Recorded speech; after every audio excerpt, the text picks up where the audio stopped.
ప్రపంచంలోనే ఇంకో పెద్ద ఏఐ కంపెనీ ఇప్పుడే రిలీజ్ చేసిన న్యూస్ ఏంటంటే వాళ్ళ కొత్త ఏఐ మోడల్స్ టెస్టింగ్ సమయంలో వేరే 3 కంపెనీల కంప్యూటర్లని యాక్సెస్ చేసింది. ఏంటది? వెల్కమ్ టు సర్వింద ల్యాబ్స్. ప్రపంచంలోనే పెద్ద కంపెనీల్లో ఒకటైన యాంథ్రోపిక్ ఇప్పుడే రిలీజ్ చేసిన న్యూస్ ఏంటంటే మొన్న వాళ్ళు ఏఐని శాండ్ బాక్స్లో పెట్టి టెస్ట్ చేసేటప్పుడు వితౌట్ ఎనీ గార్డ్ రైల్స్ బయట 3 కంపెనీల కంప్యూటర్లని యాక్సెస్ చేసింది. యాంథ్రోపిక్ వాళ్ళు ఏమంటున్నారంటే అది మా తప్పు కాదు, వాళ్ళే సెక్యూరిటీ మెజర్స్ కరెక్ట్గా తీసుకోలేదు, దానివల్ల ఈ యాక్సెస్ చేయగలిగాయని చెప్పి అంటున్నారు.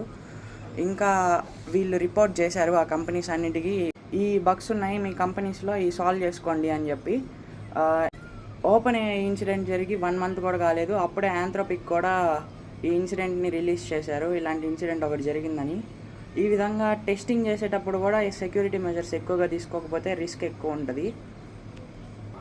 దీనివల్ల కంపెనీలకే కాదు, యూజర్ డేటా లీక్ అయిందంటే యూజర్స్కి కూడా చాలా ప్రాబ్లం అవుతుంది, లైక్ పాస్వర్డ్స్, దాని తర్వాత మొబైల్ నెంబర్స్ అని.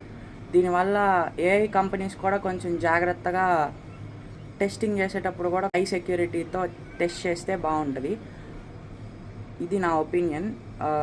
ఇలాంటి కొత్త కొత్త న్యూస్లు తెలుసుకోవాలంటే ఛానల్ని ఫాలో అవ్వండి. అలాగే మీకు ఏదైనా టూల్స్ కావాలంటే లేదా ఏదైనా న్యూస్ గురించి తెలుసుకోవాలంటే కింద కామెంట్ సెక్షన్లో చెప్పండి. నా పేరు రాఘవేంద్ర. Thank you.